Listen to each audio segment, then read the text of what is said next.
Sleeping Lounge. The Vaughn Story. Dear Papa Dudut, magandang araw po sa inyo. Ako po si Vaughn at kung sakali man pong mapili ninyo, ang aking sulat ay sana ito ay magbigay ng inspirasyon sa ating mga kabarangay. Ako po ay tubong Baguio City at hindi po kami ipinanganak sa marangyang buhay. Pero sapat naman po ang kinikita ng mama at papa ko para matustusan ang pangangailangan namin sa pang-araw-araw. Ang tatay ko po ay isang supervisor sa isang kilalang restaurant sa Baguio. Habang ang mama ko naman ay nagtitinda ng mga souvenirs sa palengke. Wala pong nakatapos ng kolehiyo sa pamilya namin. Kaya't sinabi ko sa sarili ko na balang araw ako ang magiging unang magtatapos sa kolehiyo sa pamilya namin.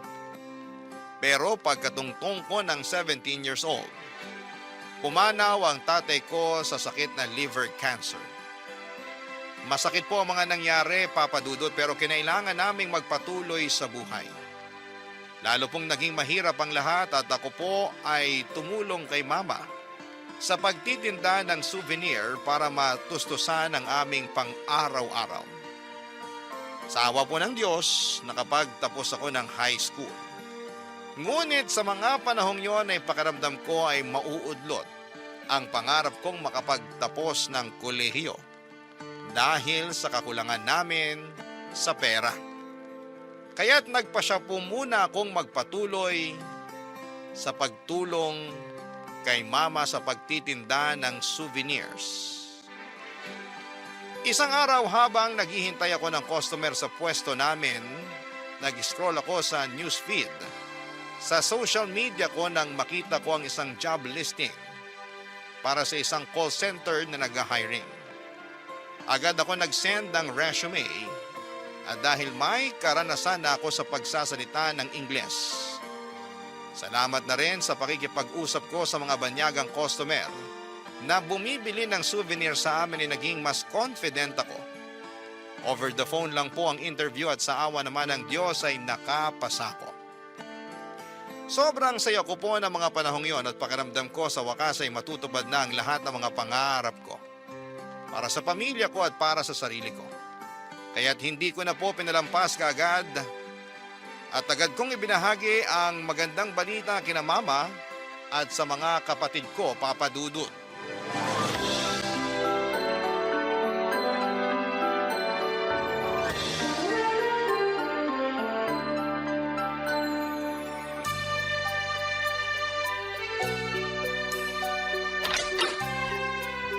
Ma, nakapasa ako!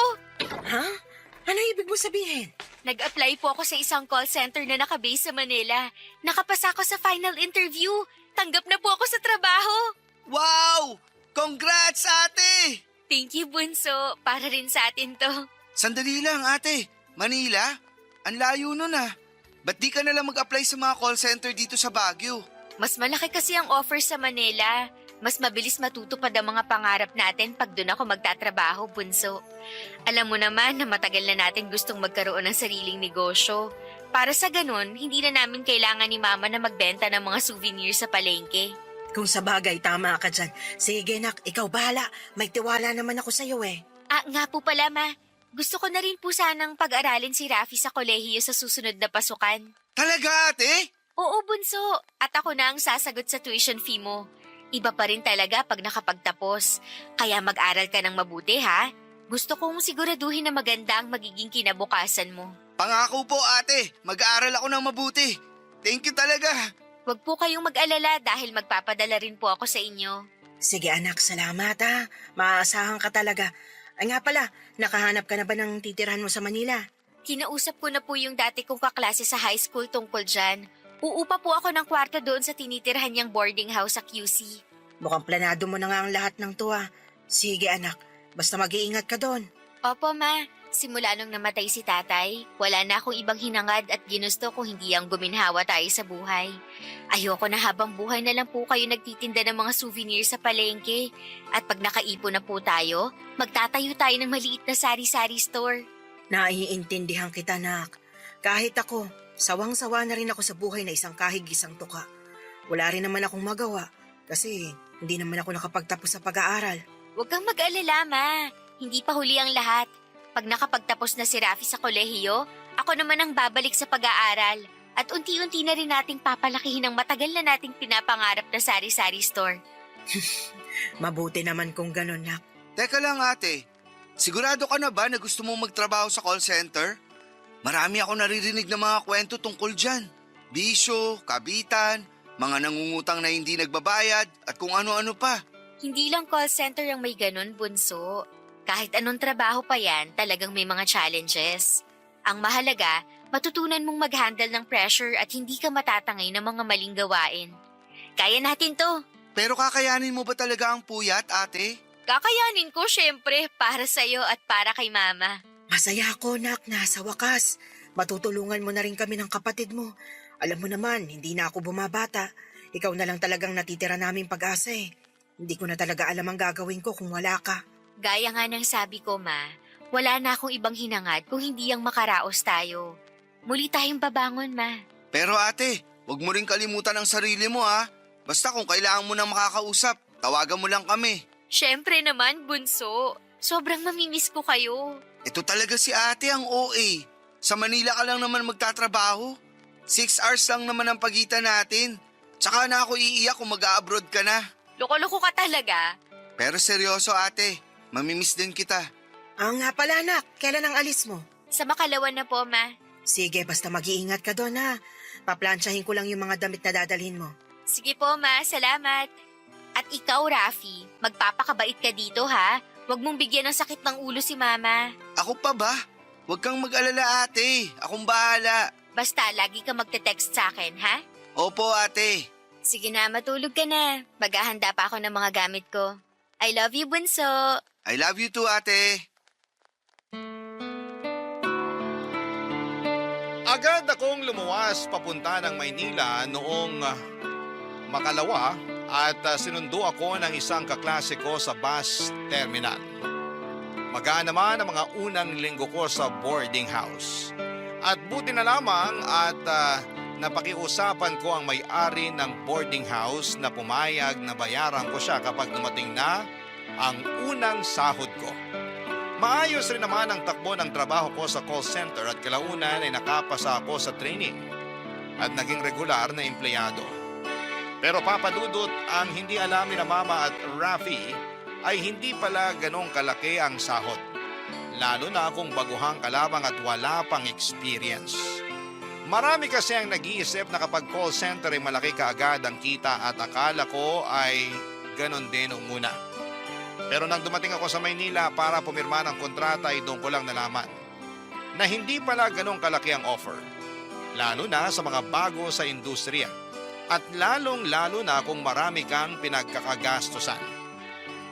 Wala akong naging choice noon dahil karamihan sa mga hiring na call center ay naghahanap ng mga applicants na second year college level at pataas. Naisip ko na lamang ng mga panahon yun na sobrang swerte ko at nakahanap ako ng kumpanya na tumatanggap ng high school graduate. Sa kabila ng mga pagsubok ay hindi ko pa rin tinigilan ang pagtupad sa mga pangarap ko. Hindi ko na mabilang kung ilang beses din akong nag-overtime para makapagpadala ng pera kay Rafi para sa pag-aaral niya at kay Mama para sa pangarap namin na magkaroon ng sari-sari store. Halos wala nang natitira sa sahod tuwing kinsenas. Sakto lang para sa pagkain ko, upa sa boarding house at konting savings. Pero iniisip ko na lamang na bahalang araw, magkakaroon din ng saysay lahat ng sakripisyo ko at hindi magtatagal ang ganitong sitwasyon. Nakasanayan ko na ang ganitong buhay pero hindi ko akalain na isang araw ay magbabago ang lahat ng dahil sa isang pangyayari na hindi ko po inaasahan. Nilooban yung boarding house namin at kasali sa mga ninakaw na mga kawatan ay yung perang naitabi ko galing sa sahod ko na i-deposit ko sana sa bank para sa savings ko. Para po akong pinagsakluban ng langit at lupa noong araw na mangyari yon. Hindi ako mapalagay pero syempre kinailangan ko pa rin magtrabaho ng gabing yon. Nang mga sandaling yon ay napansin ni Anthony, ang pinakamatalik kong kaibigan at katabi sa trabaho, na may mabigat ako na iniisip. Pero hindi ako ang tipo ng tao na nagsishare ng problema. Kaya itinago ko yung tunay kong pinagdadaanan. Nang mga panahong yon, Papa Dudut.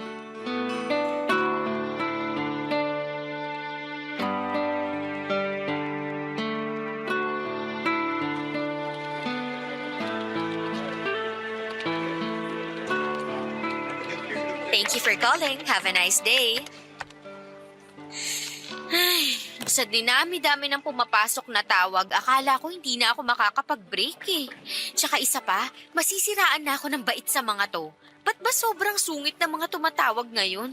Ano bang meron sa iniinom nilang tubig at nagtataray sila ngayong araw na to? Uy, kalma! Kakasahod lang natin ng isang araw ah. Eh ba't mukhang stress na stress ka dyan? Eh, sino ba naman ang hindi stress dito? Dire-diretso ang pasok ng mga tawag, ni halos hindi na nga ako makahingi. 8 months na simulang ma-regular tayo sa trabaho. Pero ito ata yung unang beses na napansin kong uminit ang ulo mo. Sigurado ka bang okay ka lang? Kung may problema ka, alam mo naman na pwede mo akong kausapin anytime. Pasensya ka na ha. Wala to. Siguro gutom lang to. Huwag ka kasi nagpapalipas ng gutom. Gusto mo ba sabay na tayong kumain mamaya? Sige ba, basta libre mo. Ay, nagbago na pala isip ko. Hindi na nga lang pala ako kakain. Matutulog na lang ako sa sleeping lounge. Sira. Pero seryoso, natutulog ka ba talaga sa sleeping lounge? Hindi pa eh. Bulong-bulungan kasi dito sa office na may agent daw na pumunta ng sleeping lounge para umidlip saglit. Tapos after a few days, hindi na daw makontak ng family niya yung agent. Tas ayun, nakita na lang siya sa sleeping quarters pero mga 3 days na siya dun at matigas na ang katawan. Nakakaloka, totoo? Ewan ko, yan ang usap-usapan dito eh. Nakakaawa naman. Pero hindi na ako magugulat kung sakaling totoo man yan. Eh paano ba naman? Puyat at stress ang kalaban mo sa trabahong to. Kaya nanggigigil ako kapag nakakarinig ako ng taon na iniismol o ino-underestimate ang mga tulad nating call center agents. Kung tutuusin, wala rin naman silang alam. Naiintindihan kita, sobra. Yung pinsan ko kasi, sinasabing para raw sa mga walang utak yung pagtatrabaho sa call center. Pero di ko nalang pinapansin. Kasi di niya pa naman nararanasan na maging call center agent eh. Baka naiinggit lang siya sa'yo kasi hindi siya nakakapasa ng interview. Biro lang. Pero seryoso, kung tutuusin nga, sa training pa lang, ang dami mo nang dapat aralin eh. Tapos akala ba nila na madali yung tipong kailangan dinig na dinig sa boses mo na masaya ka tuwing kinakausap mo yung customer? Hindi naman sa lahat ng oras masaya tayo, di ba? Ang lalim ng hugot mo ah. Pakiramdam ko talaga may pinagdadaanan ka eh. Sabihin mo na kasi sa akin, ano ba yun? Alam mo, ikaw, ang kulit mo. Eto naman, di na naman ako ibang tao sa'yo, di ba? Ang tagal-tagal na natin magkatabi at magkasama sa trabaho, oh. Kaya sige na, makikinig ako sa'yo, kahit ano pa yan. Ikaw, kalalaki mong tao pero chismoso ka. Uy, grabe ka naman sa akin. Di ba pwedeng concerned lang ako sa'yo? Yung isa kasi nating katrabaho, gusto sana manghiram ng pera. Pero wala naman akong maipapahiram sa kanya.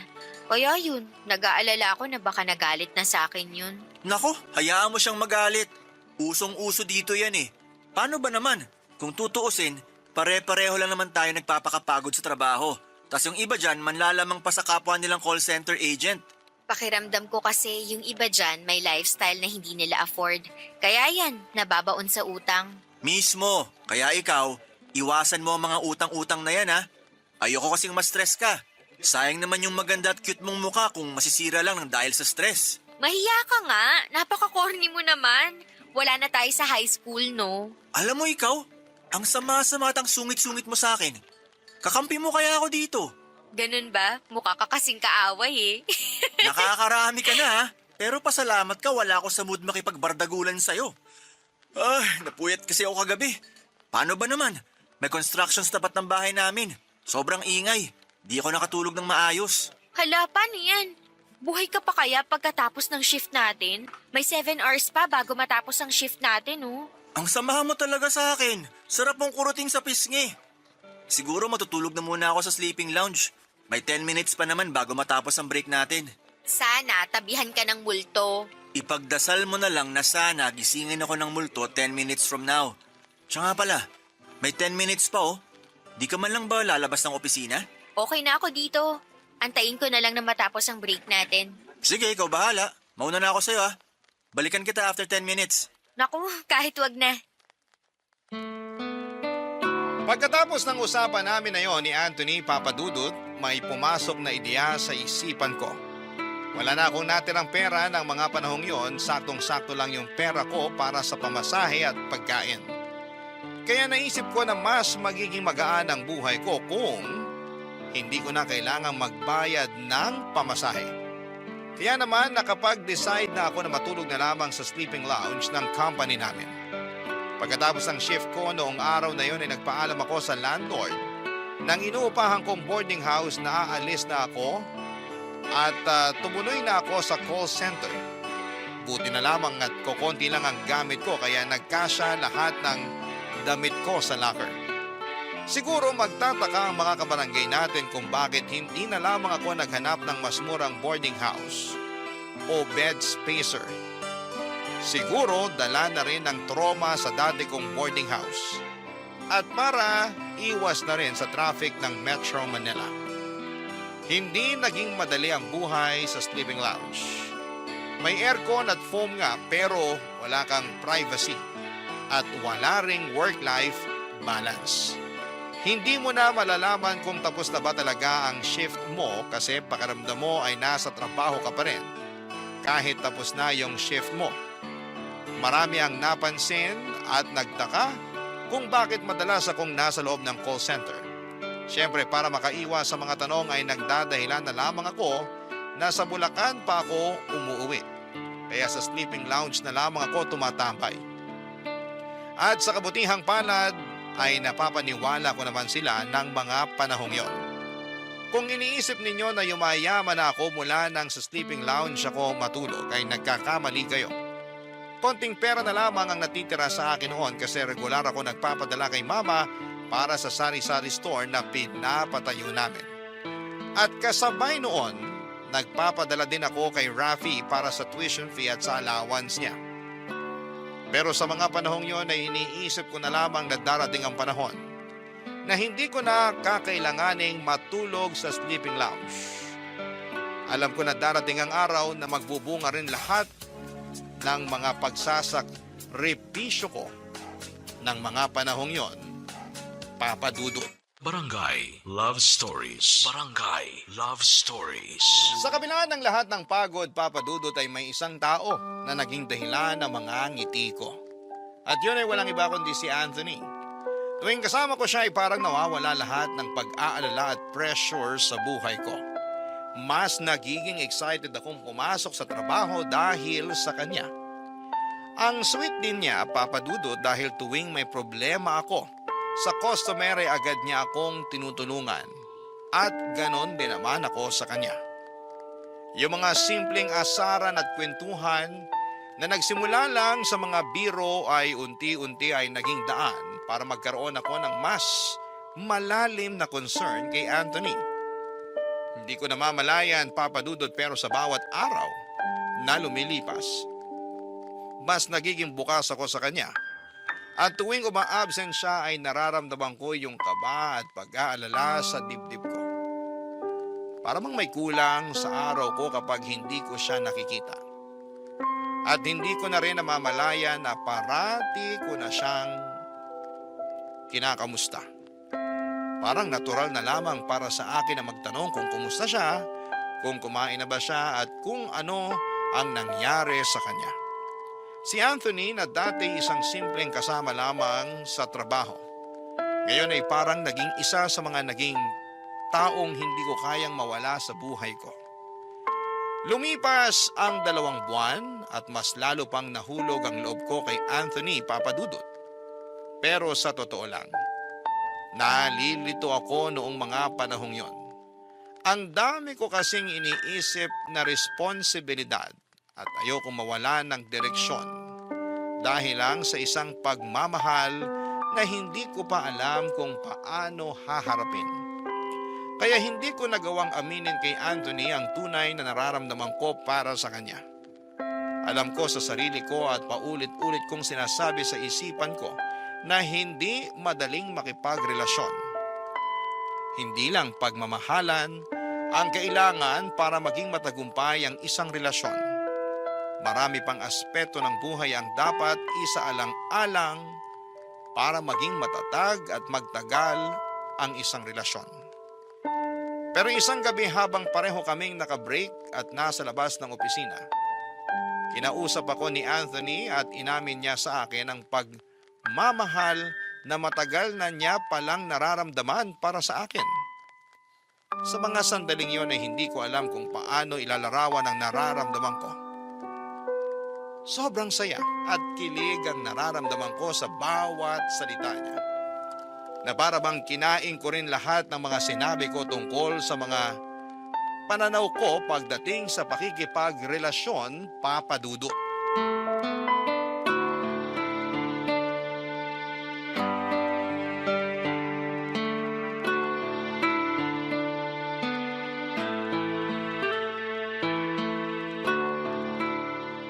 Yvonne, sandali lang.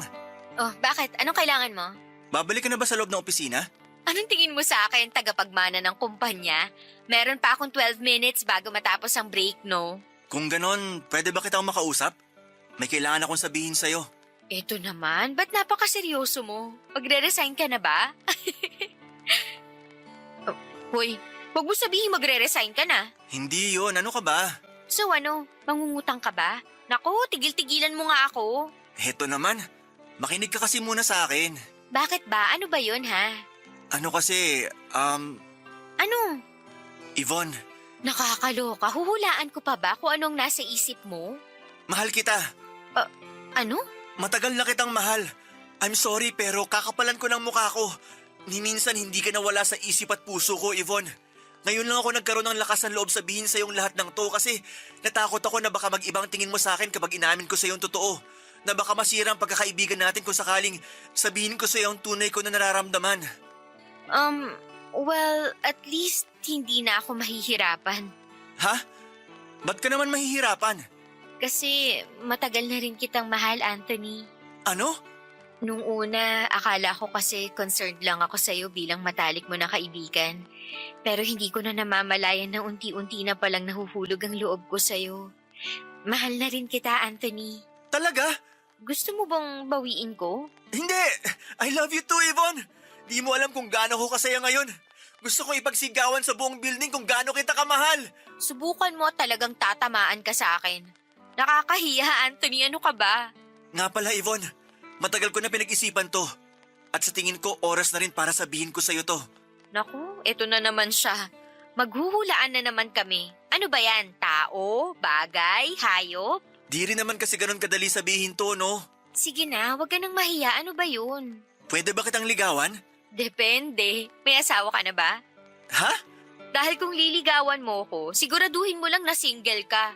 Ayokong maging kabit, kagaya ng mga naririnig ko na kadalasang nangyayari sa call center. Alam mo, ikaw nakakarami ka na sa akin pero hindi pa ako nakakabawi sa'yo. Pero okay lang yun kasi mahal na naman kita eh. Napaka-corny mo talaga. So, yung tungkol dun sa tanong ko, ano na? Oo na, pumapayag na ako. Talaga? Thank you! Thank you! Uy, hinaan mo nga yung boses mo. Sige na, mauna ka na. Mamaya na tayo mag-usap. Sasagutin ko lang to. Hello? Hello, anak. Kumusta ka na? Hi ate! Kumusta ka na dyan? Miss na kita. Hello, Ma! Hi, Bunso! Miss ko na rin kayo. Okay naman ako dito. Kayo? Kumusta kayo dyan? Ikaw, Bunso, kamusta ang pag-aaral mo? Okay naman ate. Mataas nga ang grades ko eh. Naku, Bunso, keep up the good work, ha? Proud na proud si ate sa'yo. Kayo, Ma, kumusta kayo? Kumusta na yung pinapatayo nating sari-sari store? Okay naman ako, anak. Kaya din ako napatawag na kasi gusto kitang kausapin tungkol sa sari-sari store. Bakit, Ma? May problema ba? Wala naman, kaso kulang yung huling pinadala mo eh. Ha? Paanong kulang, Ma? Ganito kasi yan. Kumuha ako ng 2 pang tao para mas mapadali yung pagpapatayo natin ng sari-sari store. Sakto lang yung pinadala mo nung nakaraan para sa mga materyales.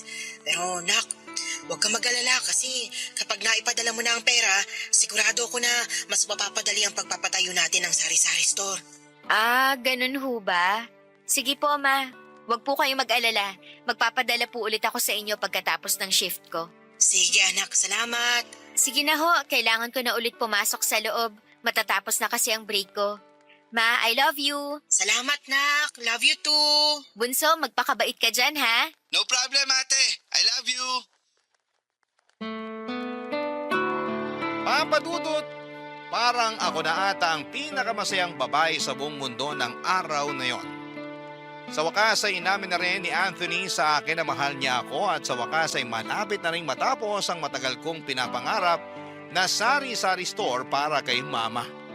Hindi ko na mabilang kung ilang beses akong nag-overtime at ilang beses kong tinipid ang sarili ko para mapabilis sa mga plano ko sa buhay. Kasi mas gusto ko talaga na magnegosyo habang pinapaaral si Ravi. At least sa Baguio, kahit maliit lang ang bahay namin, may bahay kami at higit sa lahat ay magkakasama kami. Ganon pa rin naman ang routine ko. Tuwing kinsenas, nagpapadala ako kay mama at kay Rafi. Kadalasan ay sakto na lamang para sa pagkain at pang-laundry yung natitira sa akin. Pero kahit papaano, may kakarampot na savings pa rin ako. Salamat na rin sa sleeping lounge na tinutuluyan ko. Lumipas sa mga linggo at niligawan na ako ni Anthony. Siguro ay marami sa mga kabarangay natin ang magtataka kung bakit sa sleeping lounge pa rin ako natutulog ng mga panahon na yon at bakit hindi na lamang ako tumuloy kina Anthony. Well, hindi ko pa kasi nasasabi sa kanya ang tunay kong sitwasyon. Ang pinakaayoko kasi sa lahat ay yung pakiramdam na nagiging pabigat ako sa ibang tao. Kaya naisip ko na mas makakabuti siguro kung walang makakaalam tungkol doon sa mga panahong yon. Pero kahit na ganoon ay naging masaya naman ako at matiwasay ang buhay ko. Hanggang isang araw, maglalag-in na sana ako sa computer ko nang bigla akong pinatawag ng supervisor namin. Sinabihan ako na huwag mag-log-in at pinatawag ako for one-on-one meeting. Doon ko nalaman na ite-terminate na raw nila ako kasi hindi ko na raw na-achieve ang quota na kailangan ng kumpanya. Nagulantang ako sa mga narinig ko kasi maganda naman ang performance ko ng mga nakaraang linggo at buwan. Talagang hindi lamang ako sineswerte ng isang linggong yon, kaya hindi ko natamaan ang quota ko. Hindi naman kasi laging maganda ang performance ng isang agent at may mga pagkakataon na hindi mo na kontrolado ang sitwasyon. At alam ko na marami sa ating mga kabarangay na call center agents ang makaka-relate dyan. Naiyak ako sa sinabi ng supervisor namin at dali-dali kong sinorender ang headset at ang ID ko hanggang sa nakita ko ni Anthony na nagliligpit na ng mga gamit ko sa locker, papadudot.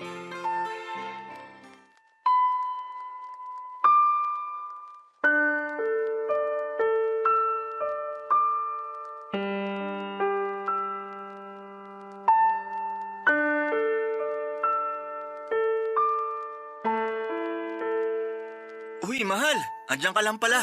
Kanina pa kita hinahanap ah. Nagtataka nga ako kung bakit nakapatay ang computer mo dun sa loob eh. Kala ko ma-absent ka na. Tsaka ba't ang dami mong dalang gamit? Teka lang. Mahal, umiiyak ka ba? Mahal, kausapin mo naman ako. Sobrang unfair lang kasi. Tina-terminate na nila yung kontrata ko dahil hindi raw naging maganda yung performance ko ngayong week na to. Kung makapagsalita sila, akala mo naman. Yung para bang wala na akong magandang nagawa sa kumpanyang to. Ano? Hindi nila pwede gawin sa'yo to, mahal. Sino may sabi niyan sa'yo? Yung supervisor natin? Diyan ka lang, kakausapin ko siya. Anthony, wag na. Hindi ako makakapayag, hindi pwede to. Hindi na makatarungan tong ginagawa nila sa'yo, mahal. So ano, pakikiusapan mo sila na wag akong sisantihin? Nako Anthony, nagsasayang ka lang ng oras. At isa pa, ayoko na maging parte ng isang kumpanya na tinatanggal yung mga empleyado nila ng ganun-ganun na lang. Siguro, sign na rin to ng Diyos na sapat na ang mga naging sakripisyo ko. Anong ibig mong sabihin? Matagal na ako natutulog sa sleeping lounge, Anthony. Kinailangan kong gawin yun para makapagpadala ako ng mas malaking pera para sa pangarap naming negosyo ni Mama at para na rin sa pag-aaral ng kapatid ko. Ngayon natapos na ang chapter ng buhay ko sa kumpanyang to. Oras na para umuwi ako sa amin sa Baguio. Nang sa ganon, matulungan ko na rin si Mama sa pag-aasikaso ng sari-sari store. Ay, nakakalungkot lang isipin na disposable ang tingin sa akin ng kumpanyang to. Itatapon na lang ng basta-basta na para bang wala na akong magandang ginawa. Sandali lang. Matagal ka nang natutulog sa sleeping lounge? Mahal, ba't hindi mo kagad sinabi sa akin? Anthony, ayaw kong maging pabigat sa'yo. Pinili kong ilihim ang lahat ng to sa'yo kasi mas gusto ko na mag-focus ka sa sarili mo. Mahal kita at kailanman ayaw kong iparamdam sa'yo ang bigat at hirap na pinagdadaanan ko sa buhay. Mahal naman para mo naman akong ginawang inutil niyan. Nangyari na ang nangyari, Anthony. Wala ka nang magagawa doon. So, kailan ka uuwi ng Baguio? Gusto rin kitang kausapin tungkol dyan. Bakit, mahal? Anthony, siguro mas mainam kung maghiwalay na muna tayo sa ngayon. Ano? Yvonne, ikaw naman ata nagiging unfair sa akin ngayon. I'm sorry pero gusto ko na munang mag-focus sa magiging negosyo namin ni Mama at sa pag-aaral ng kapatid ko. Anthony, maniwala ka. Mahal kita. Pero talagang may mga bagay na kailangan kong pagdaanan ng mag-isa. Yvonne naman Sino ba nagsabi sa'yo na kailangan mo pagdaanan lahat to na mag-isa? Andito ako, Yvonne. Mahal, please. Huwag mo naman gawin sa akin to. I'm sorry, Anthony. Pero buo na ang desisyon ko. Yvonne naman Di mo alam kung gaano kasakit ang ginagawa mo sa akin ngayon. Mahal, nagmamakaawa ko sa'yo. Huwag mo akong iwan, please. Wala naman tayong problema, di ba? Yvonne, makinig ka sa akin. Hindi mo kailangan gawin to. Andito lang ako para sa'yo. Yvonne, please naman, kausapin mo ko. Anthony, tama na. Wala nang patutunguhan tong usapang to. Ayaw mo yung pakiramdam na para kang disposable. Pero bakit yun mismo pinaparamdam mo sa akin ngayon? Hello, Ma? Anak, kumusta ka na dyan? Ma, si ate ba yan? Hi, ate! Okay lang ako. Ate, umiiyak ka ba? Nako, hindi no. Wala naman ako rason para umiyak May allergy kasi ako ngayon. Kaya ayan. Siguro pagod na pagod ka sa trabaho, ate. Parang ganun na nga. Nga pala, kumusta na yung pinapatayo nating sari-sari store? Ay nak, tungkol nga pala dyan. Huwag kang mag-alala. Malapit nang matapos ito.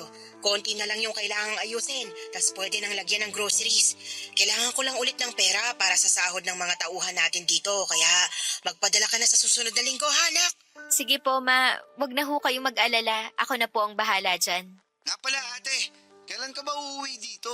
Nako, Bunso. Wag mo na munang isipin yan. Basta, ipangako mo sa akin na mag-aaral ka ng mabuti, ha? At lagi kayong mag-iingat dyan. Opo, ate. Sige na, Bunso. I love you, Ma. Ingat ho kayo. I love you. Sige anak, bye-bye! Hindi na po ako nag-abala na sabihin kay Mama at sa kapatid ko tungkol sa bala kong lumuwas ng Baguio, Papa Dudut. Alam ko na sigurado magtatanong sila kung bakit ako uuwi at ayokong sabihin sa kanila na nawalan ako ng trabaho at nakipaghiwalay ako sa boyfriend ko. Kasi hindi ko pa rin ganap na napoproseso ang lahat ng nangyari noong araw na yon. Minahal ko rin po ng buo ang trabaho ko sa call center. Oo, may mga pagkakataon talagang nababatrip ako sa mga reklamo ng customers at halos nauubos na ang pasensya ko sa mga malditang customers. Pero eto rin ang naging buhay ko sa mahabang panahon. Sobrang unfair ng pagkaka-terminate sa akin pero habang iniisip ko ang mga nangyari, naisip ko rin na kung kaya nilang magpatalsik ng empleyado ng ganon kadali ay baka may mas malala pa silang pwedeng gawin, hindi lang sa akin.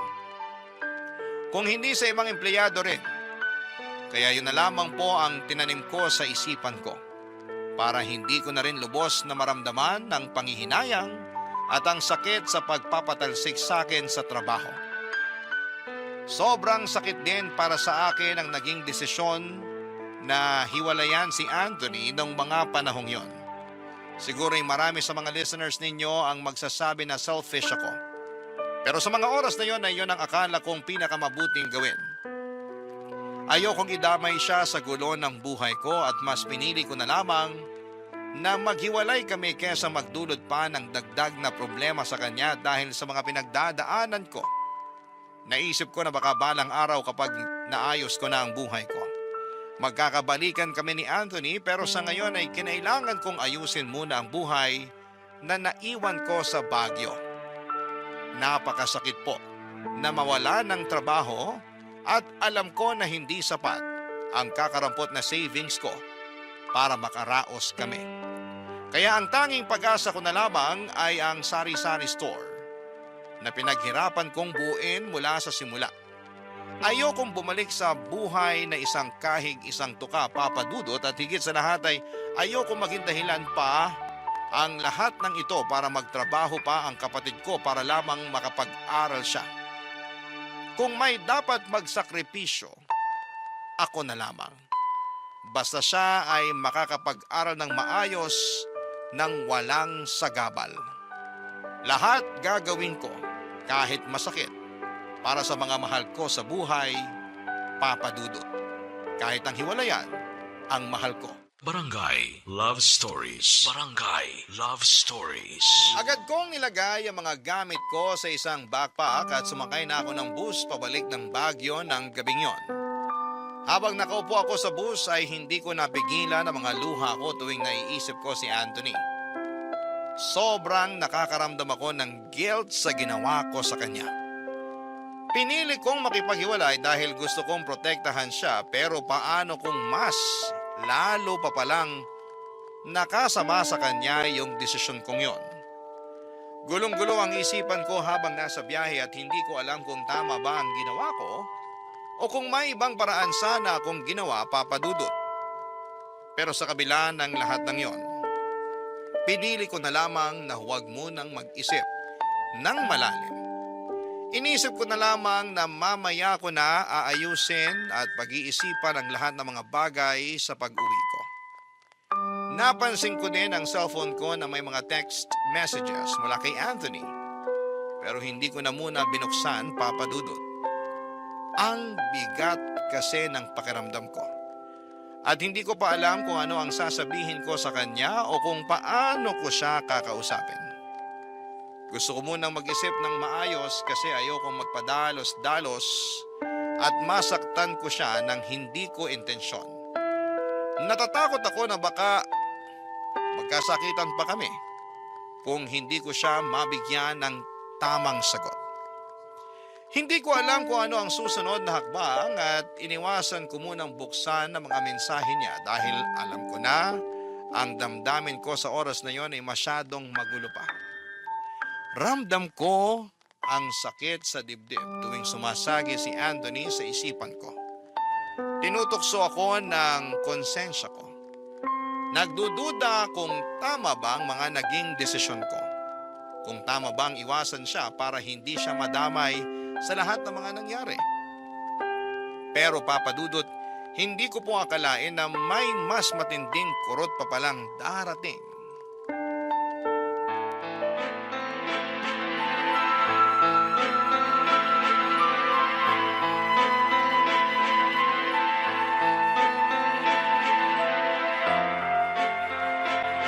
Rafi!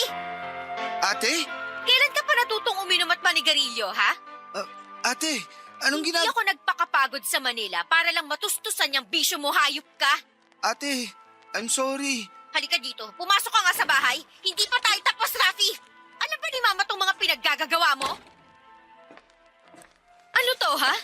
Ba't wala ako nakikita niya man lang ng sari-sari store dito? Ate, sorry talaga. Anak, ba't di ka man lang nagpaalam na darating ka pala? Maano to? Saan napupunta lahat ng pinapadala ko sa inyo? Yvonne, Mahautang na loob. Huwag kayong magsinungaling sa akin. Sabihin nyo na lang sa akin ang totoo. nakabuntis ang kapatid mo at kinailangan namin gamitin yung pera para sa mga gastusin doon sa magiging apo ko. Anak, maniwala ka. Sasabihin ko rin naman sa yung tungkol dito pero naghahanap lang talaga ako ng tamang tiyempo. Ano, Ma? Pinaghirapan ko po ang bawat sentimo na pinapadala ko sa inyo. Paano nyo nagawa sa akin to, ha? Ma naman, pambihira. Hindi niyo po alam kung anong kinailangan kong tiisin para lang maipadala Hoy, Yvonne! Ang kapal ng mukha mo para isumbat sa akin lahat ng pinadala mo. Kung magsusumbatan lang din naman tayo, aba, idagdag mo na rin yung mga panahong kinailangan ko magbenta sa palengke para lang matustusan yung mga pangangailangan nyo, ingrata! At kung labag pala sa loob mo yung mga perang pinapadala mo, eh di sana simulat sa pool pa lang, hindi ka na nagpresenta na magpapadala ka ng pera sa amin. Ma, hindi hulabag sa loob ko yung mga perang pinapadala ko sa inyo. Desisyon ko po yun. Yung labag po sa loob ko ay kung paano niyo ako nagawang lokohin ng paulit-ulit para sa pera. Nawalan ho ako ng trabaho, Ma. Yung sari-sari store na lang po yung natitira ko na pag-asa para kahit papano makaahon man lang tayo sa hirap ng buhay, pero wala na. Lahat ng mga pangarap natin wala na. Naiintindihan niyo ba yon, ha, Ma? Sige na, oo. Kasalanan ko na hindi ko kaagad sinabi sa'yo yung tungkol sa magiging apo ko. Nagulat din ako nung sinabi sa akin ni Rafi na nakabuntis siya, pero wala na tayong magagawa doon. Isipin mo na lang na nakatulong yung perang pinadala mo sa magiging pamangkin mo. Ma, narinig niyo ho ba ang sarili niyo? Kung tutuusin, Yvonne, kulang pa lahat ng pinadala mo kumpara sa perang nagastos ko sa'yo simula nung pinanganak ka. Ang kapal naman yata ng mukha mo para ipamukha sa akin lahat ng naitulong mo. Ma, pasensya ka na pero masisiraan na ho ako ng bait pag nagtagal pa ako dito. Ate, I'm sorry. Pinagkatiwalaan kita, Rafi. Ginawa ko ang lahat para makapagtapos ka ng kolehiyo kasi ayoko matulad ka sa amin ni Mama pagtanda mo. Ayokong maranasan mo yung pakiramdam na hindi ka man lang makaalis sa trabahong sobrang miserable dahil wala kang choice kasi hindi ka nakapagtapos. Pero anong ginawa mo? Tinapon mo lahat ng pangarap mo para sa'yo, hayop ka. Paano mo nagawa sa akin to? Paano? Ate, please. Patawarin mo na ako. I'm sorry. Hindi ko talaga sinasadya. Yung pagsisinungaling nyo ni Mama sa akin, hindi nyo rin ba sinasadya yun? Ha? Sinadya nyo pareho yung panlulokong ginawa nyo sa akin eh. Hindi yun aksidente. Choice nyo pareho yun. Choice nyo pareho ang paikutin ako. Tama na, ayoko na. Yvonne, bumalik ka rito. Ate, saan ka pupunta? Wag nyo ako susundan. Ayoko na makita yung mga pagmumukha nyo.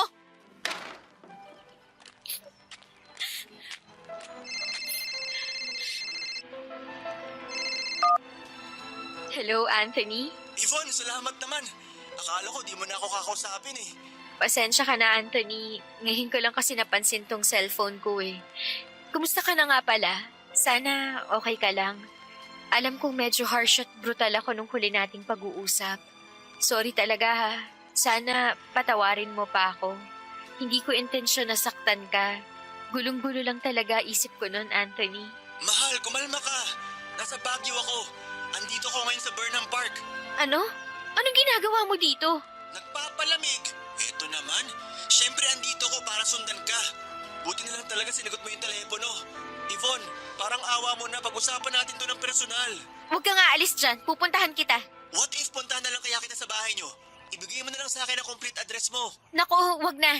Antayin mo ako. Papunta na ako dyan.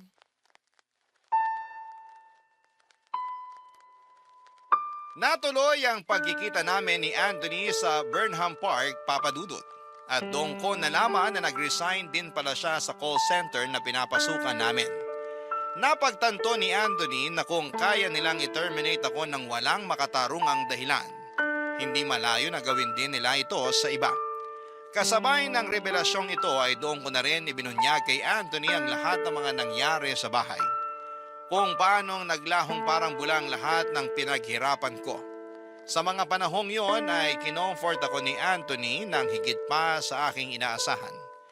Naramdaman ko ang tunay na malasakit niya. At sa mga sandaling yon, tanong ko na lang sa sarili ko ay deserve ko ba talaga ang isang katulad niya. Nang gabing yon ay nagbook kami ni Anthony ng hotel sa Session Road at doon namin pinag-usapan ang mga plano namin. Napagkasunduan namin na ipagpatuloy ang naudlot naming relasyon. At niyaya ako ni Anthony na tumira na lamang sa apartment na inuupahan niya sa Quezon City. Pareho kaming nagtatrabaho ni Anthony pero sa ibang call center na. Sa sipag, tiyaga at dedikasyon, si Anthony ay naging supervisor at ako naman ay naging trainer.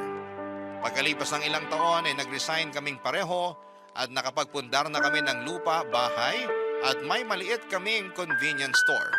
Pinagtutulungan namin ni Anthony na palaguin ang aming negosyo. At sa lahat ng mga biyaya, dumating din ang pinakamagandang regalo, ang aming malusog na baby boy. Ngayon ay masaya at tahimik na ang buhay namin ni Anthony at ang baby boy namin na pinangalanan naming Jeremy. Ngunit may mga pagkakataon pa rin na naiisip ko si mama at ang kapatid ko. Para bang may kaunting galit pa rin ang puso ko tuwing naaalala ko kung ano ang ginawa nila sa akin. Nakakalungkot kasi hindi ko inaasahan na ang pangarap kong buhay para sa aming tatlo ay ibang tao pala ang makakasama ko sa pagkamit nito. Simula nang lumayas ako sa bahay namin ay hindi ko na narinig ang mga boses nila. Ni minsan ay hindi nila ako tinawagan pero nanatili kaming friends ng kapatid ko sa social media. At habang nakikita ko sa mga photos niya na ligtas sila ni mama, iniisip ko na lamang na okay na sa akin yon. Hanggang isang araw sa isang pangyayaring hindi ko inaasahan.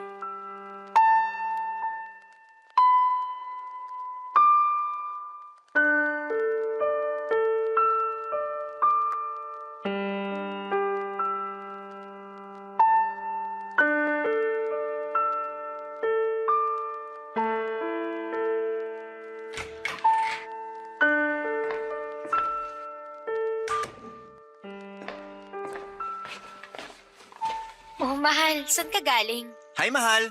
By the way, may mga bisita ka. Anthony, sina Mama Trafi yan ah. Paano nila nalaman ang address natin? Sabihin mo sa akin, ikaw ba may kagagawa nito? Mahal, I'm sorry, pero 5 taon ang nakakaraan simula nung lumayo ka sa kanila. Tuwing kinakausap kita tungkol sa kanila, hindi mo naman ako sinasagot. Pero bilang asawa mo, alam ko na matagal ka na rin binabagabag ng isipan mo. At alam ko na kahit may galit ka pa rin dyan sa puso mo, hinding-hindi naman nawala yung concern mo para sa kanila. Kaya naisipan ko na ibigay kay Rafi yung address natin sa social media para at least magkaroon man lang kayo ng closure. Closure? Sa susunod, yung bibig mong i-close mo. Kalalaki mong tao pero sobrang daldal mo. Pero tama ka, mahal. Oras na din siguro para harapin ko sila. Sige mahal, kaya mo yan. Ako na magbabantay kay Jeremy dito sa loob. Sige na, harapin mo na sila.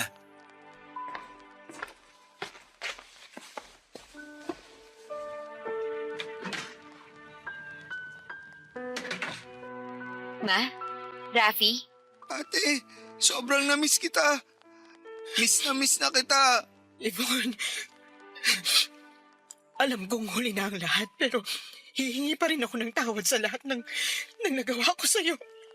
Hindi ko pinahalagahan ang lahat ng sakripisyo mo para sa pamilya natin. Lahat ng pagod, lahat ng paghihirap mo, binaliwala ako. Nung mga panahon na yon, sobrang saya ko kasi magkakaapo na ako pero hindi ko man lang inisip kung paano ka nasaktan.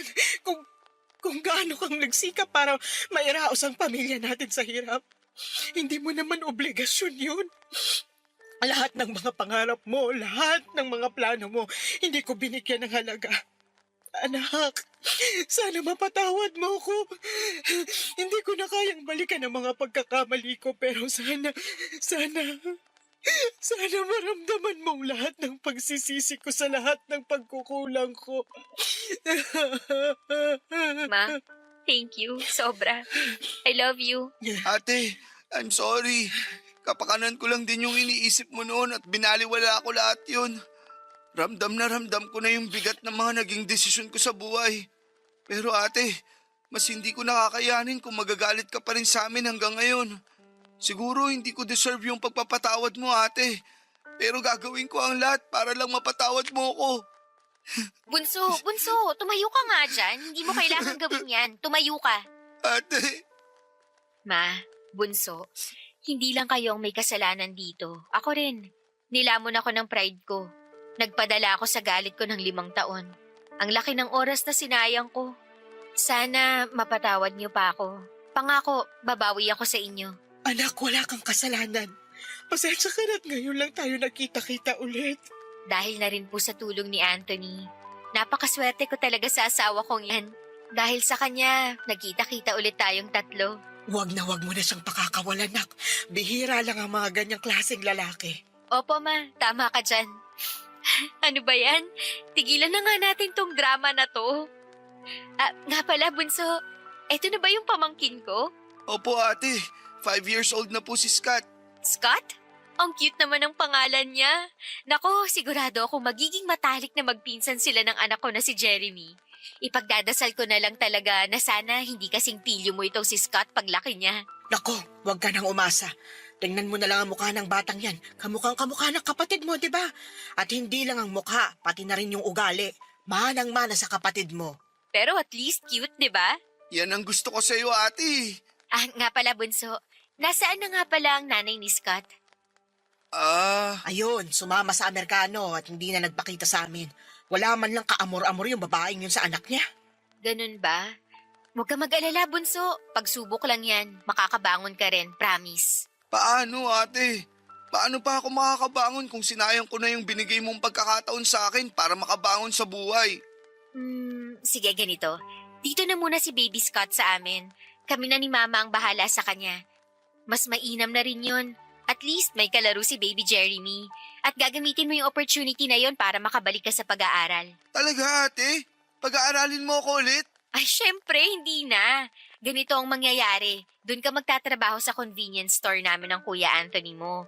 Tapos, sa tulong ng kikitain mo, ikaw na mismo ang magbabayad ng sarili mong tuition at ikaw na rin ang bahala mag-budget sa allowance mo, okay? I love you ate! Salamat talaga! I love you too. Pag ikaw hindi ka pa tumino, hindi lang sampalang aabutin mo sa akin. Nagkakaintindihan ba tayo? Opo ate! Thank you! Thank you talaga!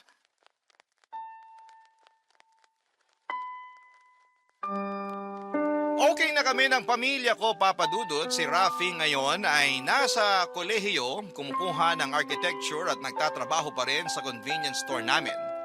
Si Mama naman ay patuloy na nagbabantay sa anak ni Rafi na si Scott. At tuwang-tuwa naman si Mama sa pagbabantay sa apo niya. Pero bilang mag-asawa, syempre kailangan namin ni Anthony ng privacy. Kaya nakapag-decide kami na ipa-occupy muna kina Rafi at Mama yung kondo na nabili namin hanggang sa makagraduate si Rafi. Lalo na't bakante naman ito. Okay naman sila Mama at Rafi sa desisyon namin yon, kaya tuwing weekend na lamang kami nagkikita-kita para sa mga bata. Tungkol naman sa naiwang bahay namin sa Baguio ay pinag-iisipan pa namin kung ipaparenovate o ibebenta. Siguro magbibigay na lamang po ako ng update sa inyo sa mga susunod na taon kung sakaling mabasa nyo pa ito. Para sa akin naman, nagbalik na ako sa pag-aaral at kumuha ako ng kursong journalism. Medyo mahirap pagsabayin yung pagbabantay ng bata at pagtitake ng classes at pagpapatakbo ng convenience store, pero kinakaya ko dahil na rin sa tulong ng asawa ko na si Anthony. Minsan nga ay tinatanong ko pa rin yung sarili ko kung deserve ko ba talaga ang magkaroon ng sobrang bait na asawa na katulad niya. Marami po akong na-realize sa dinami-dami ba naman ang nangyari sa akin. Pakiramdam ko po ay magiging kasing kapal ng encyclopedia itong letter ko kung iisa-isahin ko yung mga natutunan ko sa buhay. So siguro isang mahalagang aral na lamang muna ang gusto kong ibahagi sa ating mga kabarangay ngayon.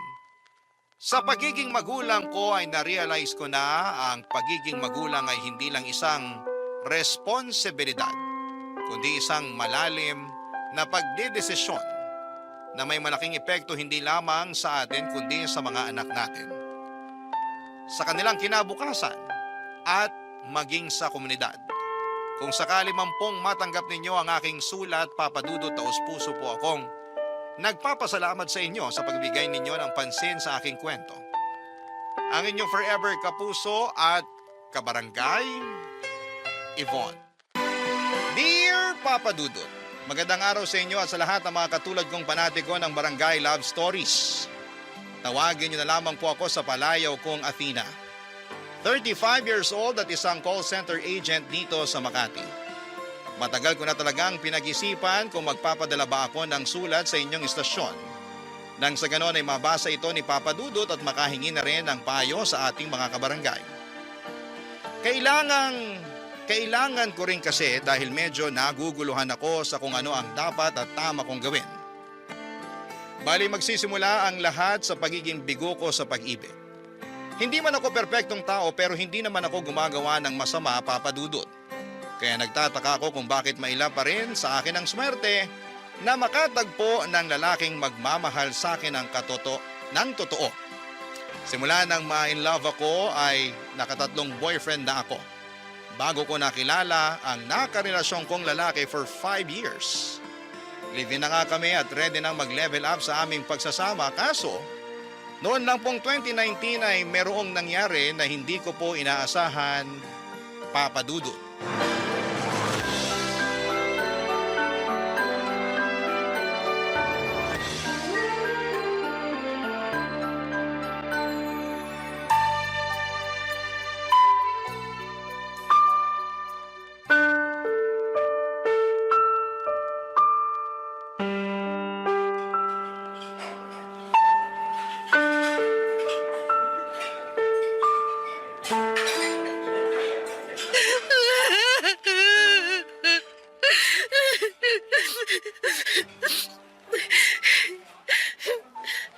Nakakahiya na ba ako? Masyado na ba ako maingay umiyak? Baka pinagtitinginan na ako ng ibang tao, ah. Sabihan mo ko. Ibang klase, nakuha mo pang isipin ng ibang tao, nasa ruro ka na nga ng emosyon mo. Siyempre, hindi naman iyakan tong restaurant na kinainan natin. Baka mamaya masyado na akong agaw eksena. Hindi pa naman ganun karami yung mga tao, tsaka hindi ka naman agaw eksena umiyak kaya ayos lang. Sure ka, ah? Oo nga, ayaw mo pa yata maniwala Hindi naman sa ganoon, pero... Pero hindi mo naman mapipigilan yung damdamin mo. Masakit yung nangyari sa kwento mo, di ba? Gumuho mundo ko nung inatake sa puso at namatay ang fiancé ko, Besh. Ang sakit-sakit. At hanggang ngayon, hindi pa rin ako makamove on. Hindi pa naman matagal simula nang mangyari yun, kaya okay lang. Kahit hindi ka agad makapag-move on. Tsaka wala namang tamang panahon na dapat nakausad ka na, lalo masakit yung nangyari. Kahit ako gulat na gulat, tsaka hindi rin makapaniwala. Ikakasal na kayo, di ba? Oo. Akala ko pa naman magkakaroon na kami ng happy ending. Kaso, nauna siyang mag-end. Sige, iiyak mo lang. Ano ba kasing kamalasan ang meron ako sa pag-ibig? Hindi ka malas. Bakit mo sinasabi yan? Naisip ko lang naman kasi yung unang 3 na nakarelasyon ko, kung hindi ako niloko, pinagpalit sa iba, iniwan ako. Ginawa ko naman lahat. Nagpakasubmissive ako sa kanila kahit wala sa bokabularyo ko yun. Tinanggap ko rin yung mga kapintasan nila at yung mga pagkukulang sa relasyon namin kasi wala naman talagang perpekto sa mundo. Kahit ako, hindi rin ako perpekto. Minahal ko sila ng sobra-sobra. Higit pa sa sarili ko, pero anong ginawa nila sa akin? Sinaktan nila ako. Akala ko hindi na ako makaka-move on. At minsan ko na rin sinabi sa sarili ko na ayoko nang pumasok sa panibagong relasyon. Alam mo yun, di ba? Sinabi ko yun sa'yo. Oo, lasing ka pa nga nun. Saka nagsisisigaw na kamo, ayaw mo nang ma-in love ulit. Oo, pero kinain ko lahat ng mga sinabi ko nung nakilala ko yung fiancé ko. Aminin ko, naging masaya naman ako nun sa relasyon namin. Hindi super bongga kasi wala naman talagang ganong relationship. Pero nung nag-propose siya sa akin at tinaya niya ako magpakasal, alam ko na sa sarili ko na handa na ako. At hindi ko lang napaghandaan. Yung mamamatay pala siya bago pa man kami umabot sa altar. Kundi ba naman talaga tinamaan ng lintik? Hindi talaga natin masasabi ang buhay. Oo nga eh. Kaso ang unfair lang kung iisipin. Ayun, hindi ko tuloy mapigilan mag-isip na baka malas ako, sinampa ako pagdating sa pag-ibig. Gusto ko lang naman na makakasama habang buhay. Kaya lang mukhang tinadhana yata na maging mag-isa ako. Kagaya ng kamatayan, hindi rin natin masasabi ang tungkol sa bagay na yan. Pero sana kung ano man ang mangyari pagkalipas ng mga taon, kung ma-in love ka man ulit o manatili na lang na single maging masaya ka pa rin. Ewan ko. Hindi ko alam kung magiging masaya pa ulit ako. Kasi kung oo, sana ngayon na. As in, ngayon na sana. Pero alam ko, hindi naman mapupuwersa ang sarili ko na maging masaya kung malungkot at masakit ang nararamdaman ko. Kaya nga, damhin mo lang kung ano yung nararamdaman mo ngayong oras na to. Mas magiging madali kasi yun para sa'yo kung mas tanggap mo na sa sarili mo yung nararamdaman mo. Tao tayo, hindi tayo robot na walang emosyon. Basta, kahit ano mangyari, nandito ako para makinig sa'yo.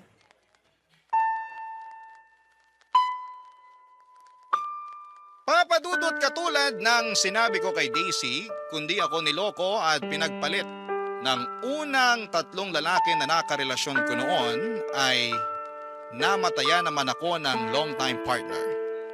Kaya ang ganda lamang ang hinagpis ko ng mga panahong yon at ngit-ngit na rin sa Diyos dahil maaga niyang kinuha sa akin ang lalaking pinakamamahal ko at magiging asawa na sana. Alam ko namang mali na magalit ako sa kanya pero hindi ko lang talaga mapigilang magtampo. Wala rin naman akong masisisi noong time na yon kasi biglaan nga ang mga nangyari. Buti na lamang at nandyan si Daisy na siyang pinakamalapit kong kaibigan. Kaklase ko na siya simula elementary hanggang college kaya naman kilalang kilala na namin ang isa't isa. Kasama ko siya sa halos lahat ng mga masasaya at malulungkot na pangyayari ng buhay ko at malaki ang pasasalamat ko kay Daisy dahil meron akong kaibigan na matatakbuhan sa oras ng pangangailangan. Sa kabilang banda, iba pa rin ang merong partner at gustong gusto ko nang mag-asawa ng mga panahong yon. Kaya nga pinalipas ko lang muna ang 3 death anniversary ng namayapa kong boyfriend bago ko humingi ng permiso sa kanyang libingan at sa parents niya na gusto ko na ulit pumasok sa panibagong relasyon. Umayag naman ang mga magulang niya dahil alam ng mga ito na hindi na ako bumabata. 32 years old na ako ng mga panahong yon, kaya naging aktibo ako sa paghahanap ng panibagong karelasyon. Kaso hindi nagwo-work out, hindi na yata ako marunong humanap ng seryoso sadyang hindi lang ako kaseryosyosong tao. Ang sakit isipin. Pero hindi pa rin ako sumuko at noong taong 2022 nga ay may bagay akong sinubukan na hindi ko pa nagagawa sa tanang buhay ko. At yun ay ang umakyat ng bundok. Bagay na medyo pinag-alala ng kaibigan kong si Daisy. Ang totoo ay meron kasi akong napupuso ang organizer na nakilala ko nang minsan akong naligaw sa isang group page sa Facebook na tungkol sa pag-akyat ng bundok.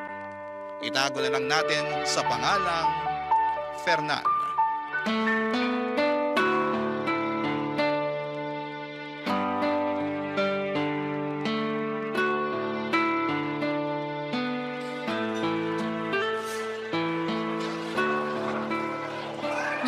Grabe! Namiss ko ang burger nila rito. Buti nilang nayaya kitang samahan akong kumain. Buti rin sumama ako. Nai-stress ako sa asawa ko eh. Bakit? Ano na naman bang ginawa ng kulokoy na yun? Nahuli ko na namang nang bababae. At pinatawad mo na naman. Ano pa nga ba? Ay, Tanga. Alam ko namang tanga ako eh. Pero, mahal ko eh. sana isang araw magising ka na lang na hindi mo na siya mahal. Para kayanin mo nang iwanan ng tukmol na yun. Ako naawa sa'yo eh. Kasi hindi rin naman to yung unang beses na nahuli mo siyang nambababae. Oo. Hindi ko na rin mabilang. Ibig sabihin, sobrang dami na. Ganun na nga at sobrang daming beses ko na rin siyang pinatawad. Pambihira. Ay, pero wag na natin pag-usapan kasi nasistress lang ako. Di naman ako nakipagkita sa'yo para ikwentong nangyayari sa amin ng mister ko. Mas concerned kasi ako dun sa sinabi mong... Ano nga ulit yun? Alin sa mga sinabi ko, ang dami na. Yung plano mong umakyat sa bundok? Ah, oo. Excited nga ako eh. Pero kakayanin mo kaya? Baka naman hindi mo kayanin. Sobra ka naman. Hindi ko naman sinasabi na hindi mo kaya, pero nag-aalala lang ako kasi dinig ko mahirap daw yun eh. Delikado tsaka nakakapagod. Buti sana kung di kita kilalang reklamador sa konting lakad pa nga lang tapos magbubundo ka pa talaga. Grabe ka. O bakit? Hindi ba totoo? Well, totoo naman. Natawa lang ako kasi nasingit mo pa talaga yan. Hindi ko kasi maiwasan lalo. Naloka ako nung sinabi mong plano mong mamundok. Malay mo, magustuhan ko. Tsaka naniniwala naman akong kakayanin ko. Eh wala kang choice kasi pag nandun ka na mapapasaba ka talaga. Tapos manghihinayang ka na lang sa binayad mo. Kesa naman ginaganyan mo ko, ipagdasal mo na lang na makababa ako sa bundok na aakitin ko nang hindi nalulumpo. Lalo tuloy akong kinabahan. Huwag ka na lang kaya tumuloy. Iba na lang gawin mo. Ano naman? Mag-marathon ka na lang. Ayoko nun. Hindi ako para sa mga takbuhan. Gusto ko yung mas extreme para sulit yung pagod. Bahala ka, pero mag-iingat ka pa rin, ha? Oo naman. Pero ang totoo kasi niyan, Besh. Sinasabi ko na nga ba? May iba ka talagang dahilan kaya gusto mong mamundok ng biglaan, eh.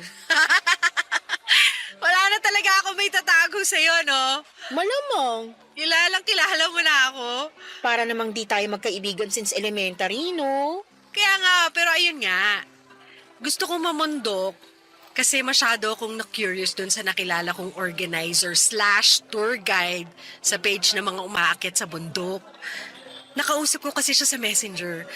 Ayos naman yung usapan namin, mukha naman siyang mabait. At higit sa lahat, gwapo. Inistok ko kasi yung Facebook account niya. Ang tanong, single ba? Well, mukha namang walang sabit. Wala kasi ako nakitang family picture sa account niya eh. Wala rin namang nakatag, kaya tingin ko single naman siya. Pero malalaman ko na lang din pag nagkita kami ng personal. Plano kong tsikahin.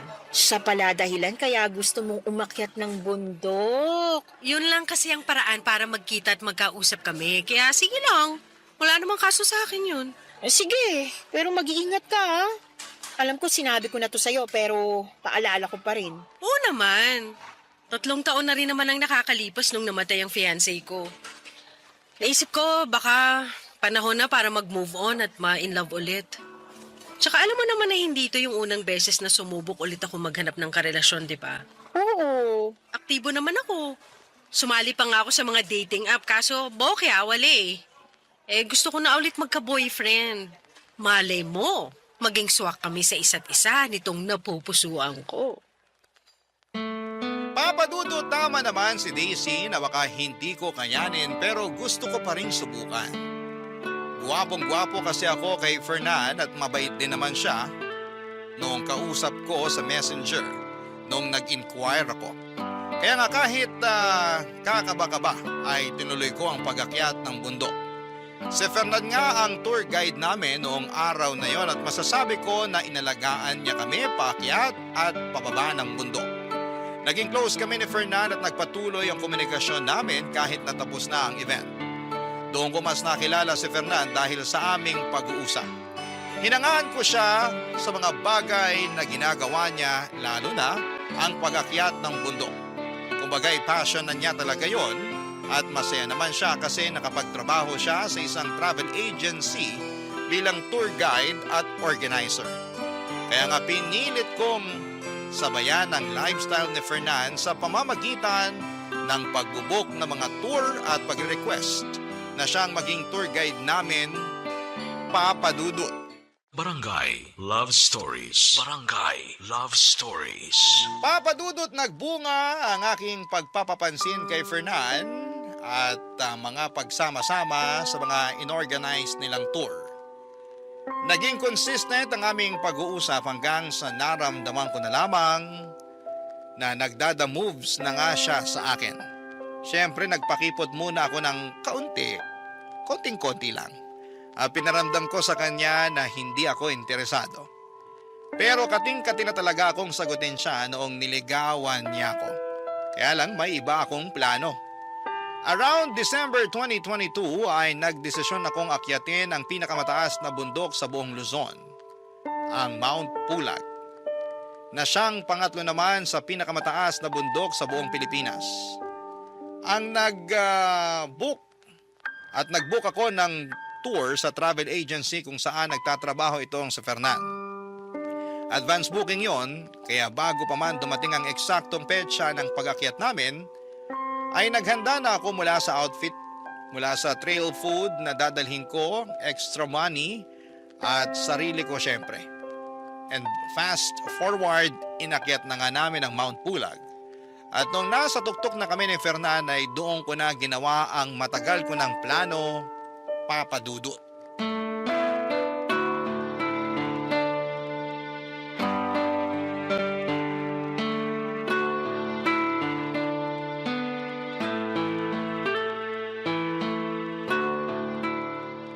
Ayaw mo na ba ulit magpa-picture doon sa signboard?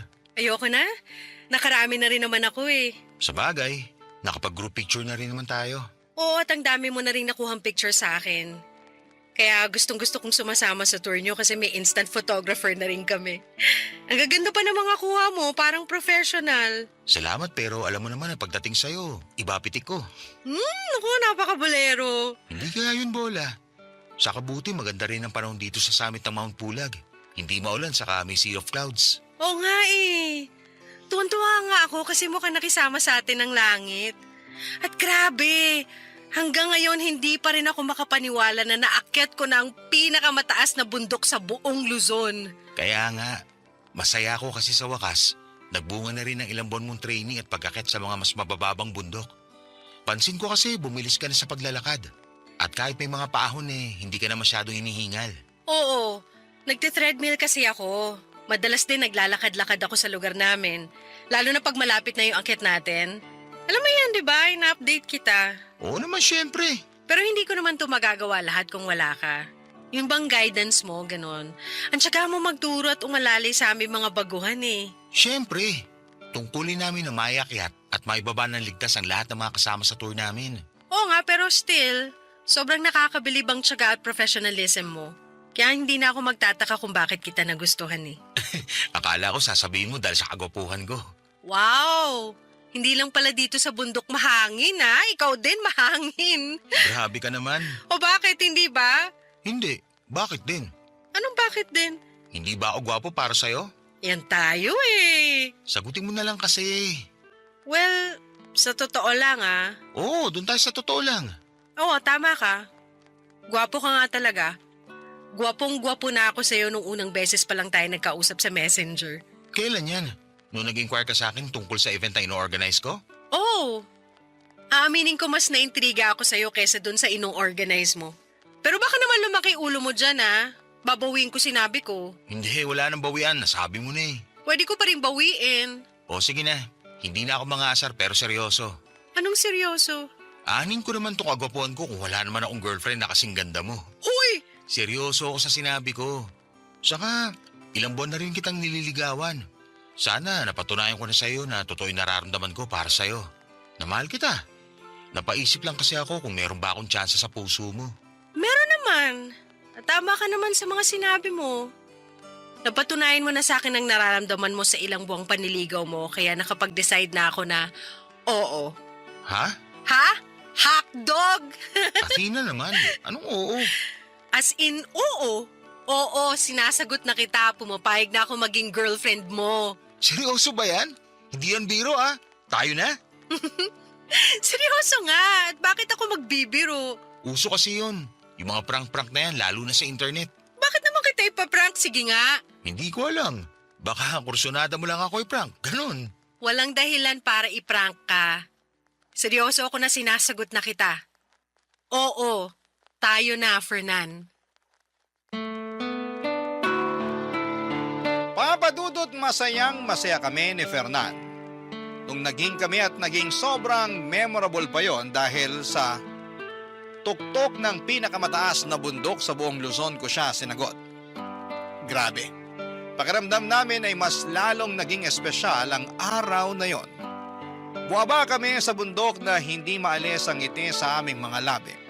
Nagpatuloy ang relasyon namin at nung 3 buwan na naming magkasintahan ay nag-decide kaming mag-live-in. Bali nagrenta kami ng apartment near Pasig at Mandaluyong boundary. Tumira kami doon ni Fernan hanggang sumapit ang January 2025. Ay meron siyang sorpresa na hinanda para sa akin.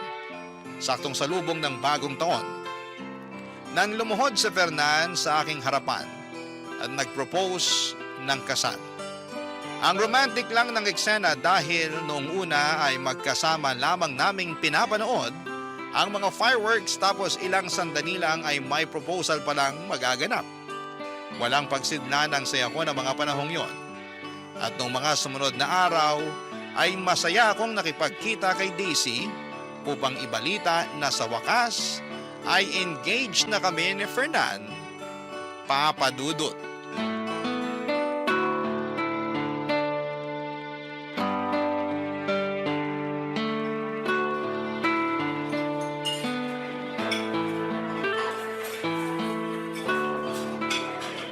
Wala ka bang napapansin sa mga daliri ko, Besh? Ha? Ano bang meron? Ayun tingnan mong mabuti. Bagong manicure ka. Ganda ng nail art mo Saka Tanga, hindi yan ang gusto ko ipakita. Ano ba kasi yun? Tignan mong mabuti. Sige ka, magtatampo ko pag hindi mo napansin. Teka, ito na nga OMG!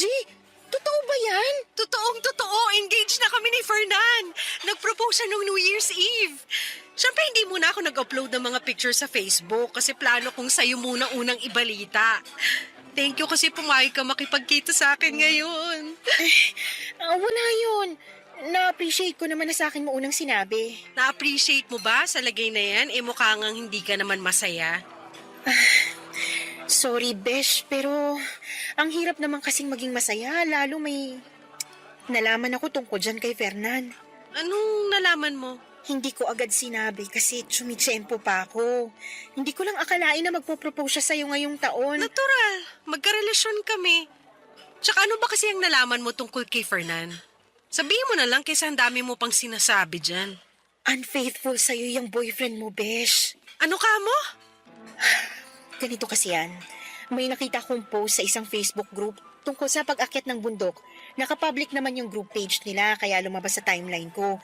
Nung chinek ko, hindi ka naman member doon kaya malamang hindi mo yun nabasa. Ano nga yung nabasa mo dun sa post? Kalma ka lang pwede. Parang kulang na lang kainin mo na ako ng buhay. Paano ko kakalma yung sinisiraan mo yung boyfriend ko? Hindi ko sinisiraan ang boyfriend mo. Siya ang sumira sa sarili niya. Lalo hindi ko lang isang beses nabasa ang pangalan niya dun sa mga post na may kinalaman sa pag-akyat ng bundok. Blind item nga siya dun Sabi dun sa mga post, may isang organizer daw na mahilig mangharot ng mga joiner. Nakikipag-usap daw tungkol sa tour tapos sa huli, makikipaglandian. Hindi ako naniniwala sa mga sinasabi mo. Hindi kita pinipilit na maniwala pero wala ka bang napapansin kakaiba kay Fernan? Wala! Kaya nga hindi ako naniniwala sa'yo. Tsaka malay mo, kapangalan lang niya yung sinasabi dun sa post. Hindi lang naman siya yung nag-iisang Fernan sa mundo, no? Alam ko naman yun, pero may iba kasi ako nababasa na dinidescribe yung Fernan na sinasabi nila At naisip mo na agad na yung boyfriend ko ngayon? Oo. Bang klase? Hindi ako makapaniwala na ganyan ka pala. Anong ganito ko? Na masyado ka nagpapapaniwala sa mga blind item. Tapos na pangalanan lang, naisip mo na agad na boyfriend ko? Kaya nga tinatanong kita kung wala ka bang napapansin sa boyfriend mo, di ba? Sinabi ko na nawala, di ba? Alam mo, masyado ka mapanira. Sinisiraan mo yung boyfriend ko sa akin? Binibigyan lang kita ng warning. Anong klaseng warning yan sinisira mong relasyon namin? Tinaon mo pa talaga nakaka-propose lang niya. Para ano? Para hindi matuloy ang kasal namin? Napakasama mo namang tao. Naturingan ka pa namang kaibigan. Sorry, pero malakas lang talaga ang kutob ko na iisang taong tinutukoy nila sa blind item at ang boyfriend mo. Kilala mo naman ako, di ba? Hindi ako nag-iimbento. Tsaka, kung gusto mo, ipapakita at ipapabasa ko sa iyo yung mga screenshot ko tungkol dun sa issue Ikaw na lang ang magsabi kung nagsisinungaling ako. Papadudot kahit na may pinakitang mga screenshot si Daisy ng issue na nabasa niya sa isang group page sa Facebook at binanggit nga doon ang pangalan ni Fernan, ay hindi pa rin ako naniwala. Naka-anonymous kasi ang post tapos ay naisip ko na baka sinisiraan lang ang fiancé ko. Kung totoong siya nga ang tinutukoy doon. Palibhasa ay sikat na sikat siya at kilala talagang organizer at tour guide. Nagalit din ako kay Daisy dahil sinira niya ang mood ko na dapat ay masaya ng araw na yon. Naisip ko na baka gusto lamang niya na hindi matuloy ang wedding namin ni Fernan. Kasi kahihiwalay lang nila ng asawa niya noong 2024. Baka gusto niya na pareho kaming maging single at miserable. Hindi naman tama yon kasi kung totoo ko siyang kaibigan, ay wala siyang ibang gugustuhin kundi ang maging masaya ako, Papa Dudut. Barangay Love Stories. Barangay Love Stories. Papa Dudut, hindi ko na nga kinausap si Daisy ng mga panahong yon. Kahit chat siya ng chat sa akin sa Messenger. Basta iritado ako sa kanya at pakiramdam ko. Anumang sandali ay sisirain niya ang kaligayahan ko. At kahit na nagsorry na siya sa akin at gusto lang daw niya akong makita para masamahan ko siya, Dahil malungkot siya sa paghihiwalay nila ng asawa niya ay binaliwala ko siya. Ayaw kong malungkot kasama niya kaya tinis ko na hindi siya kitain habang abala sa paghahanda ng wedding namin ni Fernan. Civil wedding lang ang plano namin gawin kaya sa reception na lamang kami bumawi at sa honeymoon. Ayoko kasi ng ingranding kasal at ganon din naman si Fernan. Sa April 2025 na sana ang plano naming pagpapakasal. Kaso around March ay may nangyari. Isang araw ay nagaya ang mga kaibigan ni Fernan ng jamming at house party overnight sa condo unit ng isa nilang barkada. Mga dati silang kaklase ni Fernan na ipinakilala na rin naman niya sa akin kaya tiwala ako na nasa mabuti siyang kamay. Pinasasama nga niya ako kaso panggabi ako noon sa trabaho at ayokong umabsent. Kaya si Fernan na lamang ang pinapunta ko basta mag-update lamang siya sa akin. Wala naman akong trust issue sa fiancé ko at malaki ang tiwala ko sa kanya, Papa Dudut. Alas 6 ng umaga ang out ko noon sa trabaho at nung umuwi ako ay nasa apartment na namin sa Fernan. Tulog na tulog at mukhang lasing na lasing. Buti na lamang at hinatid siya sa bahay ng mga barkada niya. Patulog na sana ako noon pero naisipan kong kunin ang cellphone ng kinakasama ko. Hindi ko gawain ang makialam ng personal niyang gamit pero that time ay may kung anong enerhiya ang nag-udyok sa akin at tignan ang messaging app niya. At doon nga ay may nakita at nabasa ako na siyang dahilan para mag-alboroto ako sa galit, Papa Dudut.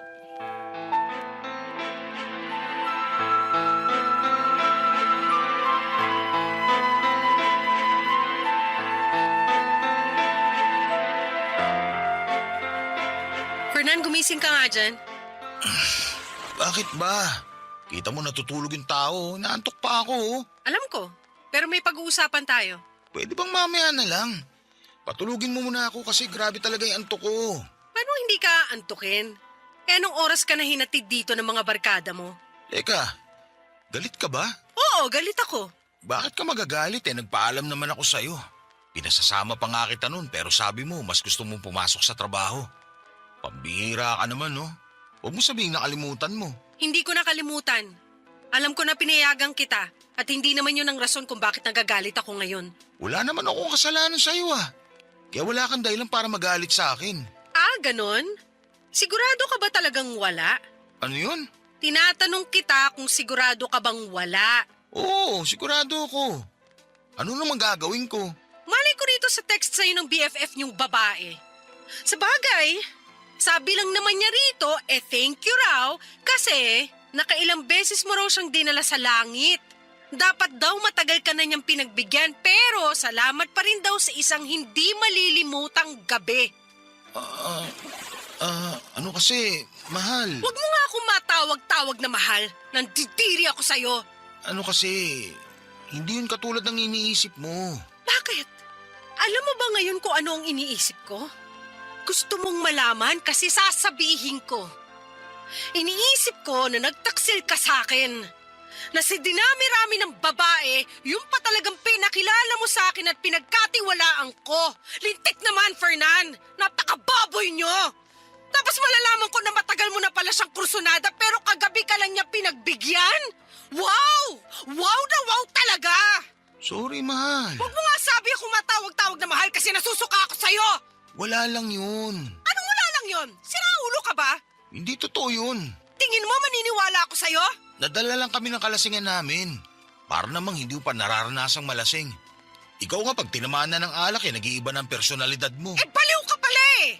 Kinumpara mo pa ako sa'yo hindi naman ako pumapatol sa kabarkada ko kapag nalalasing. Hindi naman namin sinasadya, saka may asawa na rin yung tao. Yun na nga! May asawa na nga! At ikaw naman may fiancé ka na! Pero ginawa mo pa rin kahit na may karelasyon ka! Paano ko hindi magagalit, Aber? Sagutin mong tanong ko, dali! Wala lang yun. Hindi ko naman sinasadya yun Saan nagsisisi na ako kasi nasaktan kita? Dapat lang na magsisi ka. Ha? Pero sa tingin mo, sapat na yon? Kasi kung tatanungin mo ko, hindi ang sagot ko. Ang sakit-sakit ang ginawa mo sa akin. Lalo't pinagkatiwalaan kita. Ikakasal na nga tayo sa susunod na buwan, di ba? Pero nagawa mo pa rin sa akin to. Ang sakit-sakit, Fernan. Sorry, Athena. Sorry talaga. Sa'yo na lang yung sorry mo kasi nasusuka ako sa pagmumukha mo. Nakakadiri ka. Umayo ka sa akin. Ha? Saan naman ako pupunta? Hindi ko alam. Problema ko pa ba yun? Bahala ka, basta lumayas ka sa harap kong lintik ka. Athena naman. Pwede bang pag-usapan muna natin to na maayos? Maayos? O ito usapang maayos. Umalis ka sa bahay na to. Ayoko nang makita ang pagmumukha mo. Sobrang sama mong tao. Sana mapunta ka sa impyerno. Papa Dudut, grabe ang galit at sama ng loob ko kay Fernan ng mga sandaling yon. Kulang na lamang ay balatang ko siya ng buhay dahil napakalandi niya. Malaki pa naman ang tiwala ko sa kanya na hindi niya ako lolokohin pero maling-mali ako. Bigla tuloy nagbalik sa akin lahat ng mga sinabi ni Daisy tungkol sa kinakasama ko. Paano nga kaya kung totoo ang lahat ng yon?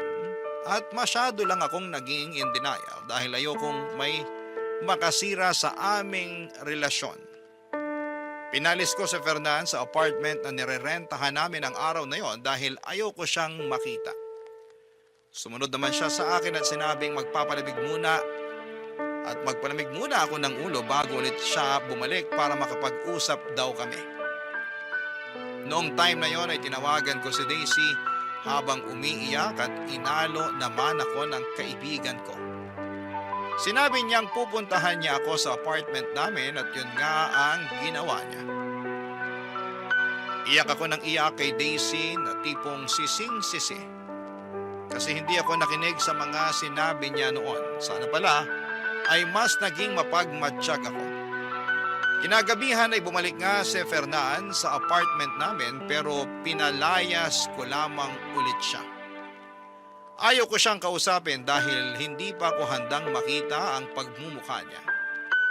Nandidiri pa rin ako sa kanya sa totoo lang, Papa Dudut. Kaya lang ay naging masugid ang kinakasama ko na makipag-usap sa akin at ayusin namin ang aming relasyon lalo na at malapit na ang petsa ng kasal namin. Isang gabi bigla na lamang siyang nagpakita sa apartment at wala na akong nagawa para iwasan siya. Papa Dudut.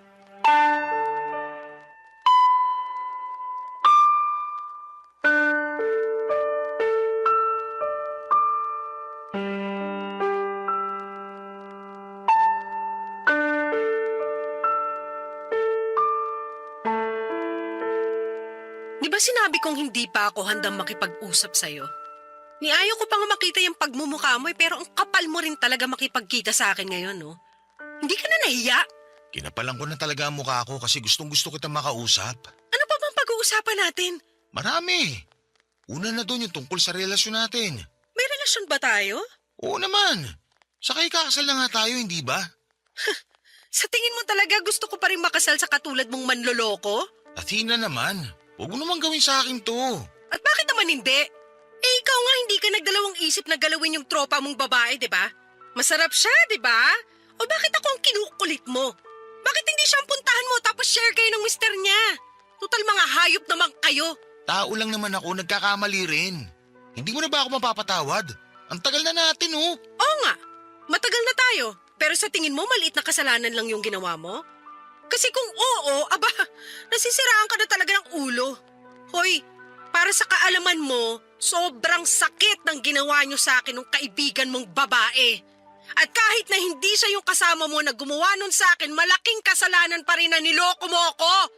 Sabi mo nga, di ba, ikakasal na tayo? Pero naisip mo pa rin na lokohin ako. Dapat ba ginawa ko pagkatapos ng kasal natin? Para hindi ka magalit sa akin ng ganyan? Ay, baliw!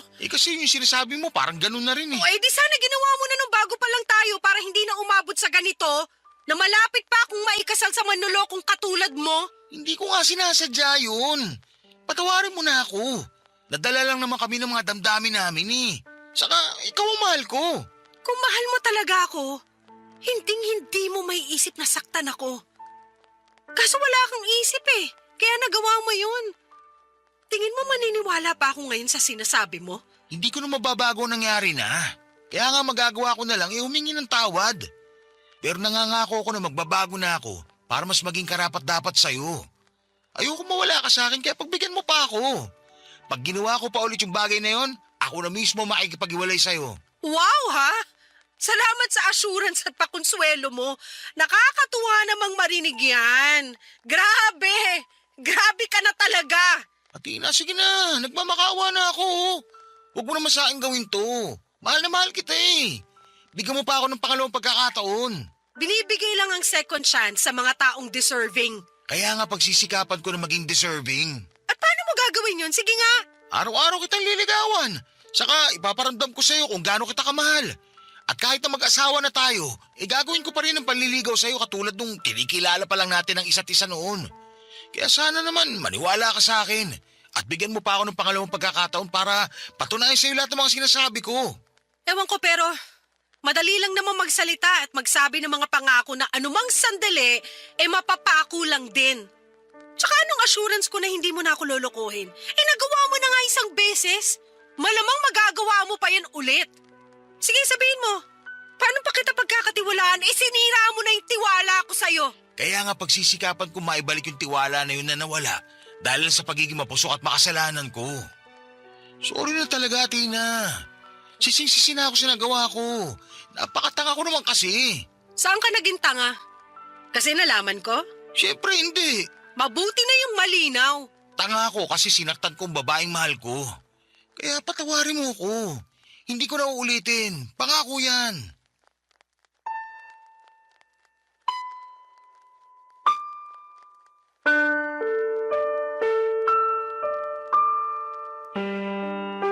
Papadudot, marami pa akong masasakit na salita na gustong sabihin kay Fernan ng gabing yon.